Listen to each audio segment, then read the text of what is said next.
Os Estados Unidos e a China parecem ser países que duelam pelo primeiro lugar na economia global, né? Mas o que acontece hoje em dia é que não somente um é completamente dependente do outro, mas os dois países estão levando um ao outro para um buraco chamado recessão. Meu nome é Renan Adorno e meu objetivo é disseminar a educação sobre macroeconomia, sempre compartilhando esse conhecimento com você e ligando aos assuntos que acontecem na atualidade.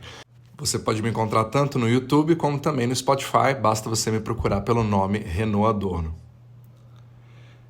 Então vamos lá, o estilo de vida americano, eu até falei isso no capítulo passado, ele vem sendo bastante ameaçado em relação à renda do americano médio, né, que ganha aí em torno de $70 mil por ano. E essa renda fica cada vez mais apertada quando você leva em consideração o aumento do que o pessoal chama de inflação aqui, que eu não gosto de falar de inflação, porque realmente a inflação seria, como eu sempre falo aqui no podcast, um fenômeno monetário, né, tendo mais dinheiro do que existia antes, correndo atrás dos mesmos produtos e serviços. E a gente viu que desde a pandemia isso aconteceu em partes pelo estímulo, mas principalmente pela quebra ali da parte da oferta de produtos, né, da fabricação de produtos também, da linha de todo o supply chain, né, de produtos ao redor do mundo, que acabou fazendo um desequilíbrio que demorou bastante para poder voltar. E agora, depois da pandemia, a gente teve toda aquela expectativa de que agora tudo vai voltar e a economia vai voltar com força, mas isso não se apresentou praticamente em nenhum lugar do mundo, muito menos na China, né? Acho que todo mundo depositou as esperanças na volta da economia chinesa, porque nos Estados Unidos, que já tinha aberto mais cedo, a coisa já não estava indo muito bem pela parte do consumo, mas na China a gente viu que todos aqueles índices de expectativa, de volta, etc., acabaram não voltando. E vários desses índices, na verdade, estão piores do que antes da pandemia. Então tem alguma coisa que está acontecendo que está perdurando muito, e essa volta que todo mundo espera não vem acontecendo. E isso, nos Estados Unidos, acaba se refletindo numa falta de demanda, né, por produtos, porque a gente sabe que o estilo de vida americano ele é baseado principalmente no consumo e no crédito. E essas são duas coisas que estão sendo reduzidas assim numa velocidade cada vez maior. E é isso que vem preocupando bastante toda a movimentação do comércio. A gente teve ali o Black Friday recentemente, que deveria ser o ápice da venda, né? Recorde atrás de recorde, e ele até chegou a crescer, só que nominalmente. Só que a gente esquece que teve a questão da entre aspas, inflação, né? Contando aí com essa inflação, você acaba tendo quase uma queda, digamos assim, né? Se você realmente fosse aumentar, você precisaria ter um crescimento ali de 2 dígitos para realmente considerar que a quantidade de produtos vendida tenha sido muito maior do que no ano passado, mas não parece ter sido o caso. Então foi uma coisa bastante decepcionante para a maioria ali dos varejistas. E ele já se preocupa com as vendas de Natal, porque tem alguma coisa acontecendo. Então você já faz previsões menores, né? Muitas pessoas tinham estoques parados ali desde do ano passado e que não conseguem movimentar. Isso faz com que você tenha cada vez menos pedidos para as fábricas, e aí você já afeta o outro lado do mundo, que é a China, que depende completamente desses pedidos. Inclusive esse ano, a maior feira do mundo, que chama Canton Fair na China, ela é basicamente focada nas fábricas chinesas, nas empresas chinesas, esperando ali, tentando tirar pedidos de americanos, de europeus, né, australianos, etc., que vão para lá para poder garantir aí o seu próximo ano de pedidos de fábrica, né, para já garantir uma atividade, manter todos os seus funcionários. Porém, esse ano ela foi muito mais vazia e também mudou muito o perfil do visitante. Você viu muito mais visitas de africanos e Oriente Médio do que, de fato, de americanos e europeus. E o volume reduziu bastante. Então você também teve muito mais pessoas que foram ver somente por curiosidade, mas não para fechar os pedidos. E isso começou a deixar os donos de fábricas desesperados, porque eles pagaram caro para estar naquela feira e eles têm muitos funcionários para manter. E agora fica a questão se eles vão dar conta de fazer isso. E por outro lado, você tem a falta de dólares entrando na economia chinesa, não somente por essa falta de exportação da parte chinesa, né, que faz com que tenha todo esse equilíbrio, né, principalmente do yuan em relação ao dólar. Ele precisa dessa entrada constante, esse fluxo de dólares entrando para proteger o yuan. E quando isso falta, obviamente que o governo acaba interferindo, principalmente o governo da China, que é muito mais controlador. Então você acaba criando uma grande ruptura, né, que é acentuada ainda pelo fato de você ter as dívidas que já existem hoje por empresas que têm um financiamento, um maquinário, etc. Elas se endividaram em dólares, né? A gente não pode esquecer que, mesmo que você não tenha uma dívida com os Estados Unidos, mas com outros países, você se endivida em dólares e você precisa cada vez mais deles. E quando o dólar começa a subir em relação à sua moeda local, a sua dívida fica cada vez mais cara. E isso acaba criando uma espiral, porque os seus custos aumentam, a sua receita começa a diminuir e aí você vê a fórmula para você fechar a sua empresa. E outro grande problema é também o controle de capitais que você vê hoje na China, né? O Xi Jinping ele tem uma política que mudou muito em relação àquela abertura de capitais que a China era conhecida, né? Quando ela entrou no capitalismo, fazendo aquele modelo híbrido que mistura ali o comunismo com o capitalismo, onde eu consigo participar, né, de todo o comércio mundial, mas eu tenho a minha própria política. E isso acabou se fechando cada vez mais. Então você tem controle de capitais e muitas empresas, entidades e governos que têm seus investimentos na China acabam pensando duas vezes ou mesmo fazendo uma fuga em massa de capital. E isso faz com que você tire a China do radar de muitos fundos de investimento no mundo inteiro. Ou seja, você vai reduzindo e vai ali sufocando a China com dólares que ela tanto precisa.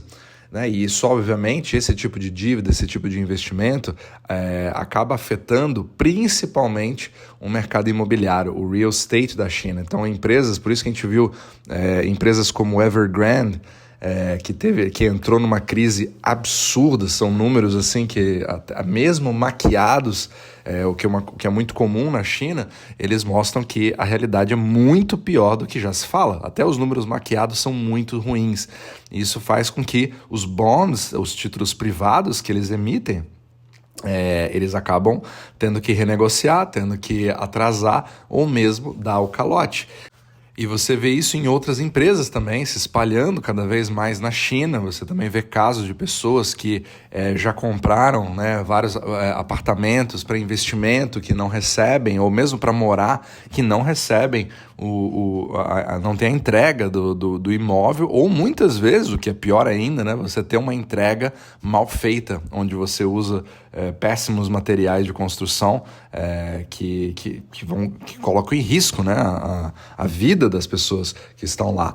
E isso acaba também se refletindo nos bancos parceiros que trabalham com essas construtoras e também com os clientes que recebem os financiamentos, porque muitas vezes você vê relatos de chineses protestando na parte de fora de uma agência, dizendo que simplesmente os seus depósitos que foram feitos ao longo dos anos, suas poupanças, foram de uma hora para outra transformadas em instrumentos de investimento de longo prazo e de uma hora para outra você já não consegue mais sacar o seu dinheiro.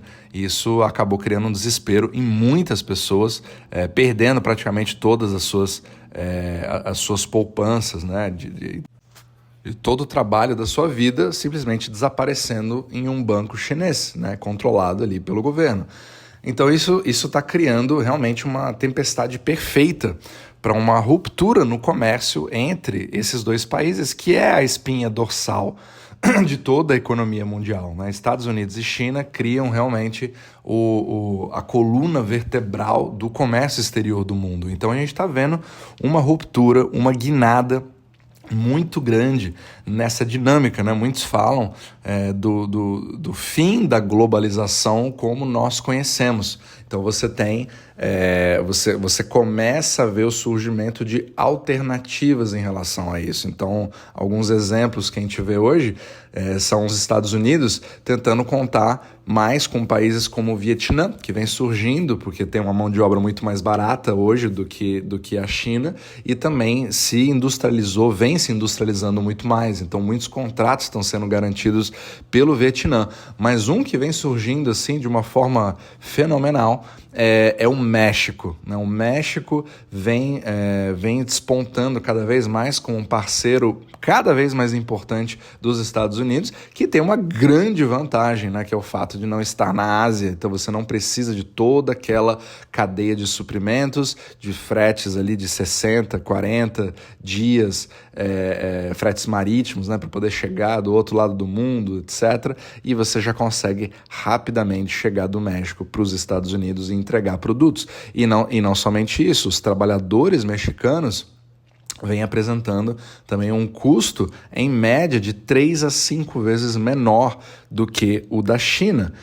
Os custos na China vêm aumentando muito na última década e fez com que ela não fosse mais aquela fábrica do mundo, né, com mão de obra barata, etc. Toda essa máxima já vem caindo por terra nos últimos 10 anos, então isso vai naturalmente criando um foco, um foco multifocal, ao invés de ser tudo na China. E você vê também que isso é um risco político, é um risco geopolítico, quando você depende de um só país para entregar tudo. E o mundo inteiro dependeu disso, mas principalmente os Estados Unidos, que é baseado em consumo, teve suas fábricas exportadas para outros lugares, e a gente vê também isso hoje se refletindo no movimento de trazer também fábricas de volta para os Estados Unidos, né? Um movimento de Made in America, né? Made in USA.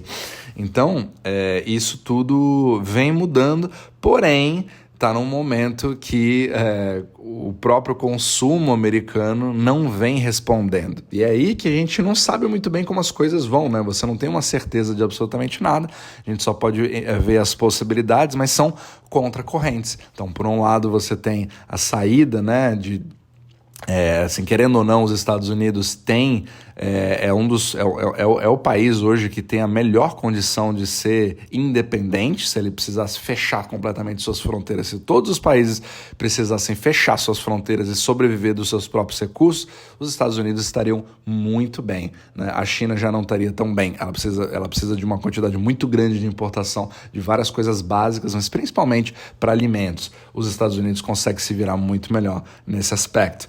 Então, a questão é como que vai reagir agora o mercado interno, né? E como que a China vai começar a reagir a isso também, para desvencilhar da dependência dos Estados Unidos e os americanos para se desvencilharem da dependência da China. Essa que é a grande questão. Então, mesmo com todos esses esforços para se desvencilhar, os Estados Unidos não estão naquela situação maravilhosa, não me leve a mal, não estou dizendo que os Estados Unidos estão indo muito bem e que a China vai se dar mal nisso. Não, os dois estão se dando muito mal, só que a questão é de quem cai primeiro, né? Então, todo um jogo relativo.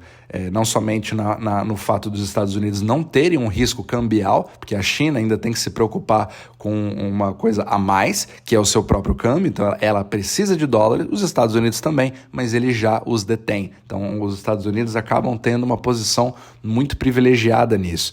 Então é muito fascinante ver isso, porque você não sabe exatamente para onde a coisa vai. Então a gente vê índices de recessão cada vez maior, tanto nos Estados Unidos quanto na China, porém o ano que vem para os Estados Unidos é ano de eleição, e isso vai acabar criando uma incerteza muito grande, porque você não quer criar índices econômicos muito ruins. Então, será que o governo vai acabar tentando fazer mais alguma coisa, mais uma artificialidade para tentar botar a economia para frente, fazer algum pacote de estímulo? Tudo isso pode mudar completamente o cenário no ano que vem, mas não que isso seja bom. Pode ser que você tenha uma coisa que vai maquiar algo para parecer que está melhor do que realmente está, e aí a conta sempre vem depois. Então, quanto mais isso vai se perpetuando, maior é a queda no futuro. Então, nunca foi tão fascinante acompanhar a macroeconomia como hoje em dia. Vamos ver a cena dos próximos capítulos.